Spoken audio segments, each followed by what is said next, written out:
বাবার বুকেই এখন মায়ের আদর খুঁজছে 1 মাসের ছোট্ট রিক্তা।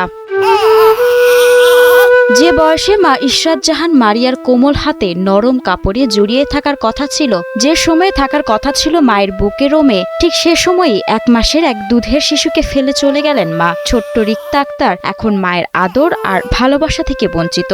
মা নেই, তাই অবুঝ শিশুটি এখন বাবার কোলেই খুঁজছে তার পৃথিবীর সব আশ্রয়। আমার বউ আমার সন্তানকে রেখে চলে গেছে। আমরা খুব সুখেরই সংসার করতেছি, কি জন্য চলে গেছে আমি জানি না। আমার মেয়েকে নিয়ে আমি খুবই কষ্টের মধ্যে আছি।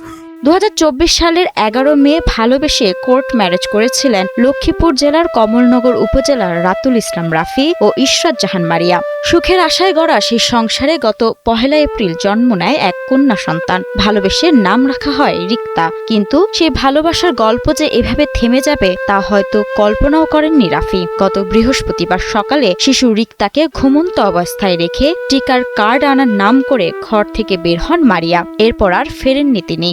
বাচ্চারে রেখে আমার ভর্তিকের কার্ডের কথা বলে চলে গিয়ে আর এখন পর্যন্ত আসেনি। মায়ের বুকের দুধের জন্য গত 4 দিন ধরে বিরামহীন কাঁদছে ছোট্ট রিক্তা। তার সেই কান্নায় আজ পাড়া প্রতিবেশীর আকাশ বাতাস ভারী হয়ে উঠেছে। আত্মীয় স্বজন আর প্রতিবেশীদের সহায়তায় বাবা রাফি আপ্রাণ চেষ্টা করছেন শিশুটিকে সামনে রাখতে। রাফি জানান, তাদের সংসারে কোনো বড় সমস্যা ছিল না। কেন স্ত্রী এভাবে সন্তান ফেলে বাবার বাড়ি চলে গেলেন তা তার বোধগম্য নয়। মারিয়ার মুঠোফোনে যোগাযোগের চেষ্টা করা হলে তাকে পাওয়া সম্ভব হয়নি। আজকে 7 দিন পর্যন্ত তার মা তাকে রেখে চলে গেছে, এখন পর্যন্ত ফিরে আসেনি। প্রতিবেশী হিসেবে আমরা সেবা করি, তাও মায়ের আদেশ তো পায় না, মায়ের ভালোবাসা তো পায় না। এই ঘটনায় এখন পুরো উপজেলা জুড়ে চাঞ্চল্য।